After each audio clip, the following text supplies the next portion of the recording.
या ठिकाणी खानविल नाक्यावर आहोत। या ठिकाणी नागरिक या ठिकाणी आहेत आणि त्याच्या आपण हिरगुज करणार विक्रमगड विधानसभेमध्ये हवा कोणाची। तर नमस्कार, मशाल न्यूज नेटवर्कमध्ये आपलं हार्दिक स्वागत। आपलं नाव सांगा। सागर पाटील। सागर पाटील, तुम्ही किती वर्षापासून खानविल नाक्यावर या ठिकाणी आपण या ठिकाणी बिझनेस करतायत? मी एक 10 ते 12 वर्षापासून खानविल नाक्यावर एक मेडिकल शॉप, आपलं क्लिनिक आहे, आपली स्कूल आहे। नक्कीच नक्कीच 10 वर्ष तुम्ही या ठिकाणी आहात। 25 वर्षापासून या ठिकाणी मात्र वाडा तालुक्यामध्ये बघितलं आपण तर ज्या पद्धतीनं भारतीय जनता पार्टीचे आमदार असायचे आणि 25 ते 30 वर्षापासून विकास झाला का? विकास असा झाला असं बोलू शकत नाही। विकास झाला पण काही लोकांचाच फक्त झाला आणि त्यांचा फक्त हे आपले सौरासाहेब होते त्यांचा फक्त काही लोकांनी फक्त वापर केला। बाकी लोकांचा विकास झाला पण तेवढा झाला नाही। म्हणजे वाडा विक्रमगड विधानसभा तेवढं डेव्हलप झालं नाही। झाली नक्कीच। आता मागचे आमदार बघितले, आता जे आमदार होते भुसारा साहेब, सुनीलजी भुसारा आमदार होते। सत्ता 2.5 वर्ष राहिली आणि त्यानंतर बघितलं तर पुन्हा सत्ता बदलली गेली। तर काय म्हणाल, आता सुनील भुसारांबद्दल उमेदवार आहेत, महायुतीचे उमेदवार आहेत, निशाणी तुतारी त्यांची आहे।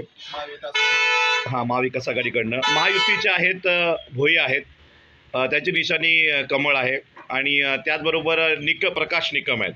ही नावं चर्चेत। अजून एक उमेदवार मनसेचे आहेत, सचिन शिंगडा, हे सुद्धा मोठं नाव चर्चेमध्ये आहे।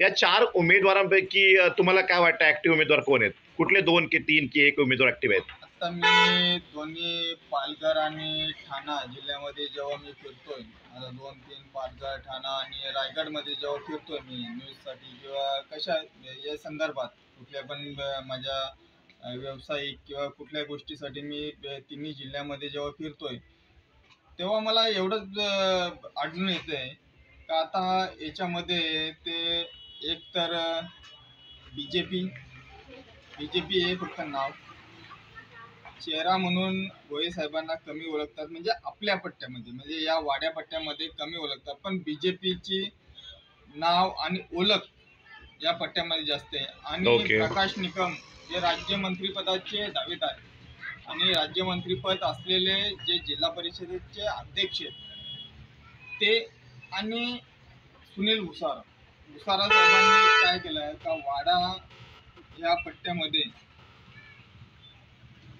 कमी लक्ष दिलं, पण विक्रमगड, डहाणू, मोखाडा आणि कोडाळ यामध्ये त्यांनी जास्त लक्ष दिलं। आता यामध्ये पालघर जिल्ह्यामध्ये असं बघायला गेलं तर पेसा कायदा, या कायद्यामध्ये सौरा साहेबांनी आणि पालघरचे आत्ताचे आमदार पदासाठी जे आहेत, म्हणजे जे आयात उमेदवार, म्हणजे लोक बोलतात आयात उमेदवार, म्हणजे कोण? राजेंद्र गावित साहेब, ते खासदार होते, सगळ्या गोष्टी यांच्या सह्यांनी किंवा पिचर साहेबांनी त्यांनी सह्या करून, म्हणजे पालघर जिल्ह्यामध्ये ओबीसी समाज हा 0%, म्हणजे ही गणना त्यांनी केली आणि याच्यामुळे त्यांच्यावर ओबीसी समाजाचा जास्त प्रकारे रोष आहे। कोणावर? म्हणजे या मंत्रिपदावर, म्हणजे आता सौरा साहेबांचा, पण जे आता डॉक्टर हेमंत सौरा आले त्यांचं चारित्र्य आणि सर्व गोष्टी या चांगल्या आहेत, मी स्वतः सांगू शकतो, मी एक पत्रकार। पण नक्कीच बघितलं आता मात्र या ठिकाणी भारतीय जनता पार्टीचे भोये आहेत, त्यांना मात्र याचा परिणाम भोगावा लागेल का